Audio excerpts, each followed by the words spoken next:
বিজয় দিবসে রাষ্ট্রপতি সংবর্ধনা অনুষ্ঠানে খালেদা জিয়া আমন্ত্রিত।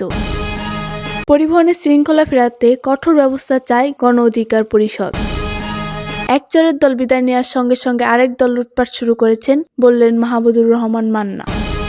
রাজধানীতে উচ্চমাত্রায় হর্ন ব্যবহার না করতে ডিএমপির নির্দেশনা। এতক্ষণ শুনছিলেন সংবাদ শিরোনাম, এখন শুনবেন বিস্তারিত। মহান বিজয় দিবস উপলক্ষে রাষ্ট্রপতি আয়োজিত সংবর্ধনা অনুষ্ঠানে আমন্ত্রণ জানানো হয়েছে সাবেক প্রধানমন্ত্রী ও বিএনপি চেয়ারপারসন খালেদা জিয়াকে। তাছাড়াও দলটির ভারপ্রাপ্ত চেয়ারম্যান তারেক রহমানও একই অনুষ্ঠানে আমন্ত্রণ পেয়েছে। আজ বুধবার সন্ধ্যায় রাষ্ট্রপতি সামরিক সচিব মেজর জেনারেল মোহাম্মদ আদিল চৌধুরী রাষ্ট্রপতির পক্ষ থেকে আমন্ত্রণ বিএনপির চেয়ারপারসন কার্যালয়ে পৌঁছান। খালেদা জিয়া ও তারেক রহমানের পক্ষে দলের স্থায়ী কমিটির সদস্য এ.জে.এম. জাহিদ হোসেন আমন্ত্রণ গ্রহণ করেন। এর আগে গত 21শে নভেম্বর সশস্ত্র বাহিনী দিবস উপলক্ষে সেনাকুঞ্জের সংবর্ধনা অনুষ্ঠানে যোগ দেন খালেদা জিয়া।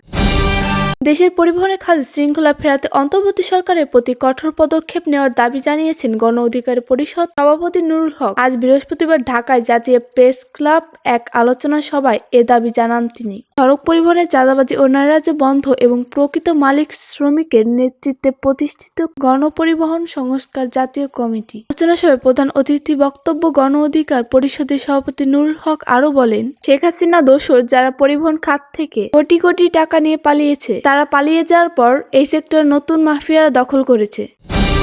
রাজধানীতে চলাকালীন মোটরযানে উচ্চমাত্রায় হর্ন ব্যবহার না করতে নির্দেশনা দিয়েছে ঢাকা মহানগর পুলিশ। বৃহস্পতিবার ডিএমপি কমিশনার শেখ মোহাম্মদ সাজ্জাদ আলী এক গণবিজ্ঞাপনে এ নির্দেশনা দেন।